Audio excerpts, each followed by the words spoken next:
नमस्कार विद्यार्थी मित्रांनो, आपण आज एमपीएससी आणि यूपीएससी परीक्षांसाठी अत्यंत महत्त्वाचा विषय पंचायत राज आणि स्थानिक स्वशासन सोप्या मराठी भाषेत शिकणार आहोत. मी हा संपूर्ण विषय अगदी सोप्या पद्धतीने समजावून सांगणार आहे, जेणेकरून परीक्षेच्या दृष्टीने तुमचा एकही प्रश्न चुकणार नाही. चला तर मग सुरू करूया. स्थानिक स्वशासनाची उत्क्रांती व तत्वज्ञान. मित्रांनो, आपण पाहतोय की भारतामध्ये स्थानिक स्वशासनाची सुरुवात कशी झाली. महत्त्वाच्या ऐतिहासिक घडामोडी. 1688 भारतात पहिली महानगरपालिका मद्रास म्हणजे चेन्नई येथे स्थापन झाली. 1842 पहिला म्युनिसिपल कायदा बंगालमध्ये लागू झाला. 1870 लॉर्ड मेयो यांनी आर्थिक विकेंद्रीकरणाचा ठराव मांडला. 1873 मुंबई म्युनिसिपल ऍक्ट आला. 1882 अत्यंत महत्त्वाचे, लॉर्ड रिपन यांना स्थानिक स्वराज्याचा जनक म्हटले जाते. 1899 कलकत्ता म्युनिसिपल कायदा लागू झाला. 1907 हॉब हाऊस अध्यक्षतेखाली रॉयल कमिशनची स्थापना झाली. 1935च्या कायद्याने स्थानिक स्वशासनाची जबाबदारी प्रांतांवर म्हणजेच स्टेट्सवर सोपवली. 1954 राजकुमारी अमृत कौर यांच्या अध्यक्षतेखाली शिमला येथे मंत्र्यांची पहिली बैठक पार पडली. विचारवंतांचे विचार, परीक्षेसाठी महत्त्वाचे कोटेशन्स. विल्यम रॉबसन, स्थानिक स्वशासन हा लोकशाहीचा कणा आहे. डी टॉकविल, स्थानिक स्वराज्य संस्था या लोकशाहीचे पाळणाघर आहेत. जे.बी. क्लार्क, हे राज्य सरकार आणि जनता यांच्यामधील दुवा आहे. घटनात्मक पाया, 73rd आणि 74th घटनादुरुस्त्या. स्थानिक स्वराज्य संस्थांना घटनात्मक दर्जा कसा मिळाला हे आपण या स्लाइडवर पाहत आहोत. बाबी, 73वी घटनादुरुस्ती ग्रामीण, 74वी घटनादुरुस्ती नागरी. संबंधित भाग, भाग 9 पंचायती, भाग 9A नगरपालिका. अंमलबजावणी 24 एप्रिल 1993 म्हणून 24 एप्रिल हा राष्ट्रीय पंचायत राज दिन. 1 जून 1993. अनुसूची 11वी अनुसूची 29 विषय, 12वी अनुसूची 18 विषय.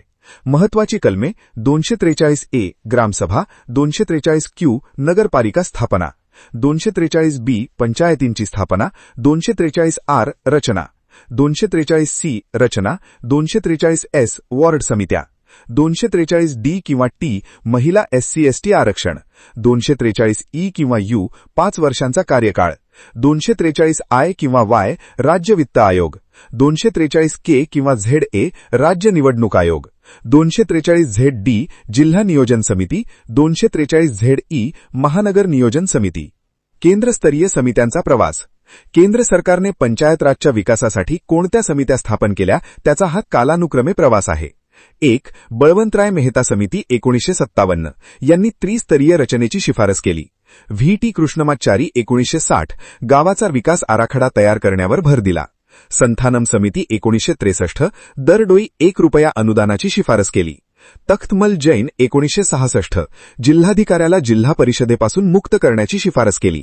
अशोक मेहता समिती 1977 द्विस्तरीय रचनेची शिफारस केली आणि 4 वर्षांचा कार्यकाळ सांगितला.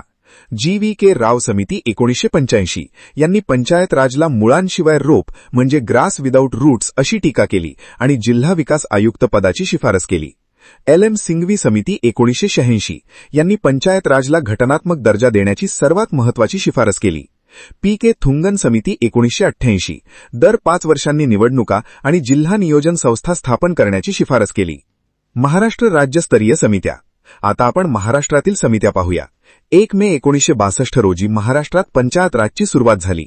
वसंतराव नाईक समिती 1960 स्थापना 22 जून 1960 महाराष्ट्रात त्रिस्तरीय आणि प्रत्यक्ष निवडणुकांची शिफारस केली.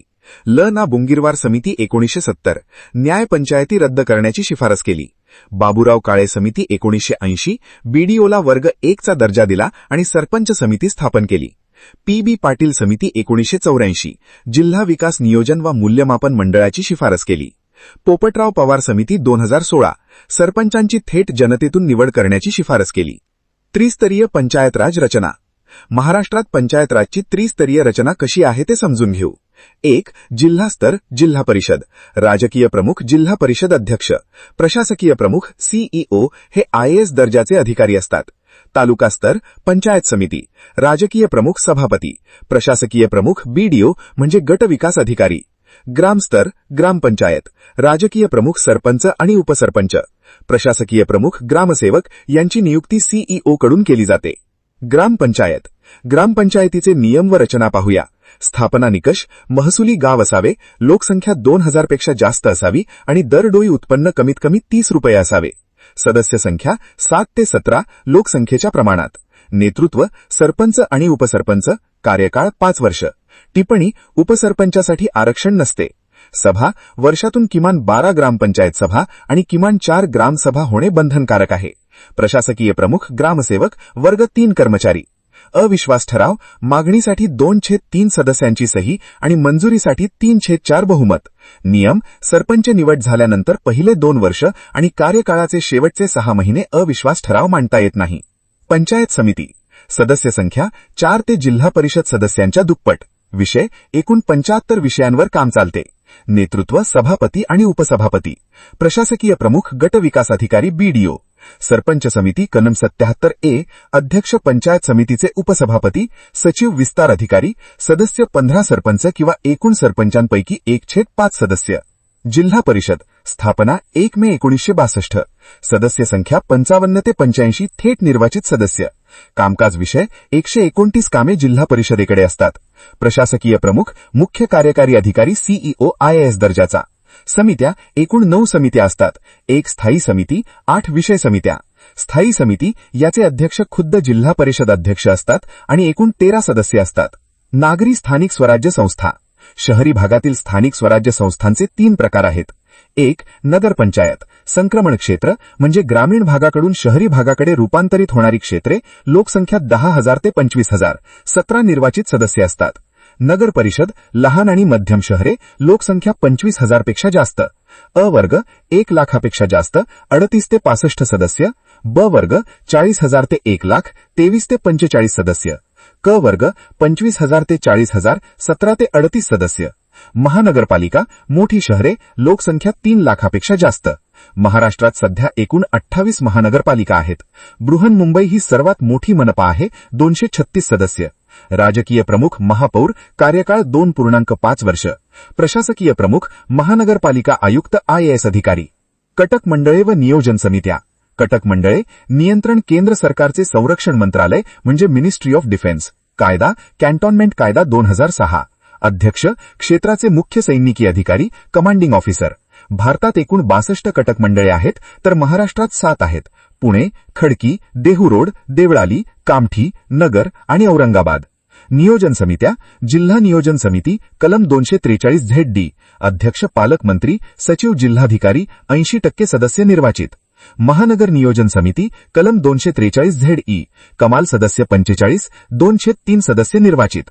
पंचायत राज समिती 1973 ही राज्य विधिमंडळाची समिती असून यात 25 सदस्य असतात. सभांचे नियम. शिक्षक स्पष्टीकरण.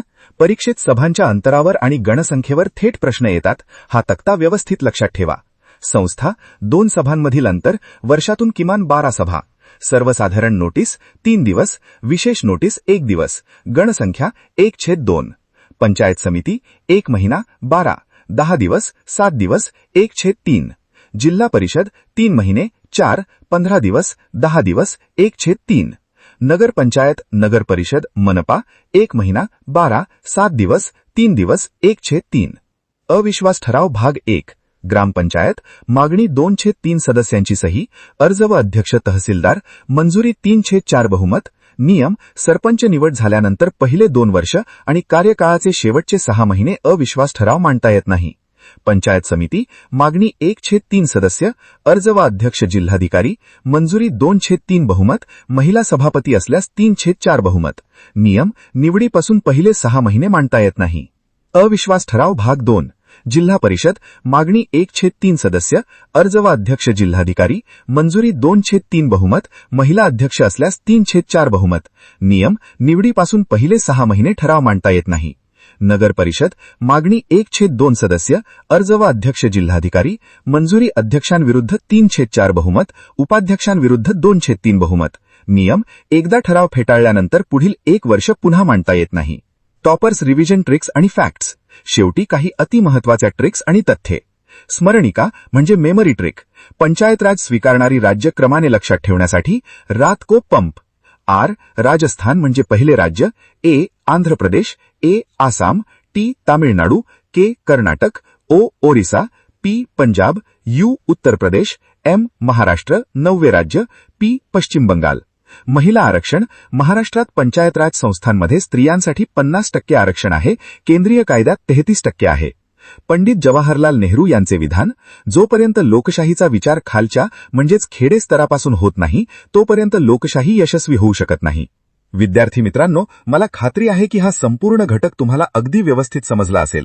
जर तुम्हाला हा व्हिडिओ आणि ही सोपी स्पष्टीकरणाची पद्धत आवडली असेल तर व्हिडिओला लाईक करा, तुमच्या एमपीएससी यूपीएससीची तयारी करणाऱ्या मित्रांसोबत शेअर करा, चॅनलला सबस्क्राईब करा आणि खाली कमेंट करून नक्की सांगा की तुम्हाला कोणता मुद्दा सर्वात जास्त समजला.